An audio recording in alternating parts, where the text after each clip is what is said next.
So Odogwu Emeka Odogwu abụrụla onye ahọpụta nwere dịka onye isi oche otu jikọrọ ndị otu aka n'ala Nigeria otu NUJ alaka nke Anambra Steeti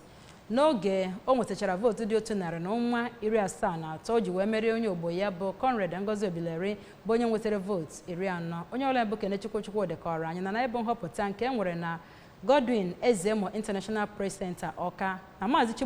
Chibuzo Dika nke Anambra Broadcasting Service ABS Chapel nke ya bụ otu bụ onye họpụtara dịka onye ojide ego dịka o nwetachara vootu dị 168 wee merie onye nke jibu ya bụ ọkwa bụ Conrad Ogemde Ozemena bụ onye nwetara vootu 45.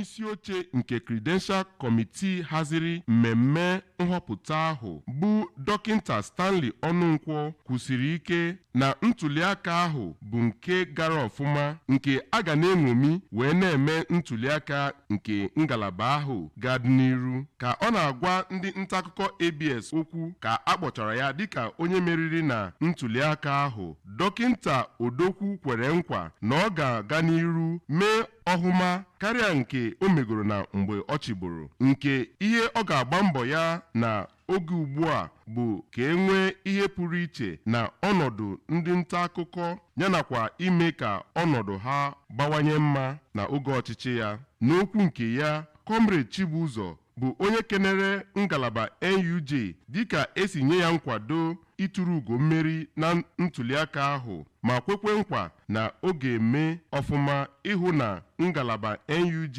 na-aga n'iru dịka o si kwesị. Ndị ọzọ bụ ndị sokwa na executive ngalaba NUJ ndị gụnyere Dokinta Oke Ọnụogbu onye bụ sekretary yana Odoziakụ Chinyere Ogbuagụ onye bụ assistant secretary yanakwa Comrade Grace Ọnụkwe onye bụ financial secretary bụ ndị ahọpụtakwara na-enweghị ntuliaka ọbụla dịka ndị isi oche ngalaba NUJ. A gakwara n'iru ma doo ha n'iyi ọrụ dịka ndị isi oche ngalaba NUJ Anambra State Council. Site n'Ọka, aha m bụ Kenechukwu Chukwudi n'akụkọ ụwa ABS.